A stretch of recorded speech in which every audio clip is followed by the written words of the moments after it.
How to live with the living consciousness.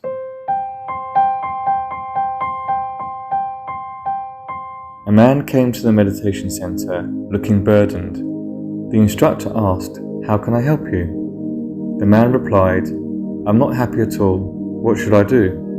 The instructor guided him to reflect on his life and had him let go of everything related to happiness from his mind with the meditation method. Times when he was happy, times when he was unhappy, all of it. A few days later, the man's face brightened. The instructor asked him, "How is your happiness now?" The man said, "It's quite interesting. As I discarded all the minds about happiness, I just became happy without wanting to be happy." The instructor smiled and said, "I'm glad to hear that." The man came to the meditation center again, this time with worries about his relationships with people. The man said, "I feel that I am too hung up on maintaining good relationships that I'm getting exhausted. What should I do?" The instructor guided him to reflect on his relationship throughout his life. What was it that caused him to be overly cautious about having good relationships? Then he guided him to discard what he reflected on with the meditation method. After a few days, the man's face had brightened up again. The instructor asked, "How's your relationships issues going?" The man replied, "Now I've stopped fixating on having good relationships with others. It just became one of many things in my life. However, ironically enough, now I can bond with people better." The instructor smiled and said, "I'm glad to hear that." The man became curious about how it works. How is it that when he discards his mind about certain issues, it is resolved? The instructor explained, "All the problems you have come from a sense of inferiority.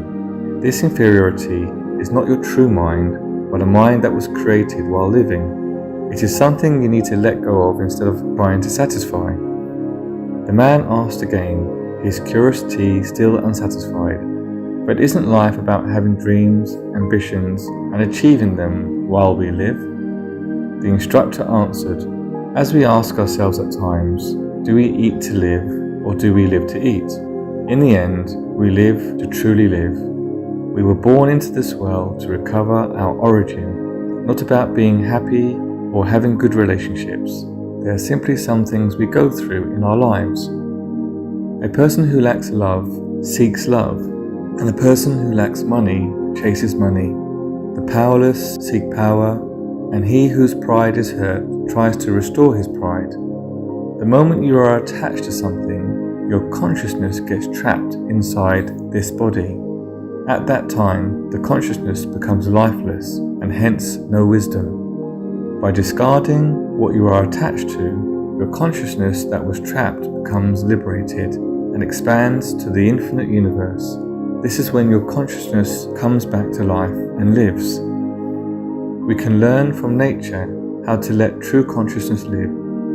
Enjoy yourself, do your best, and have no regrets about the outcome. The man found himself suddenly feeling very motivated to throw away more minds. The mind that wants to be a good person, be loved, have fun, be good at something, know more, be recognized by others, become successful, become enlightened, live a good life, etc., etc. Hopes that he would soon be able to live his life with the living consciousness. He reminded himself, enjoy yourself, do your best, and have no regrets about the outcome.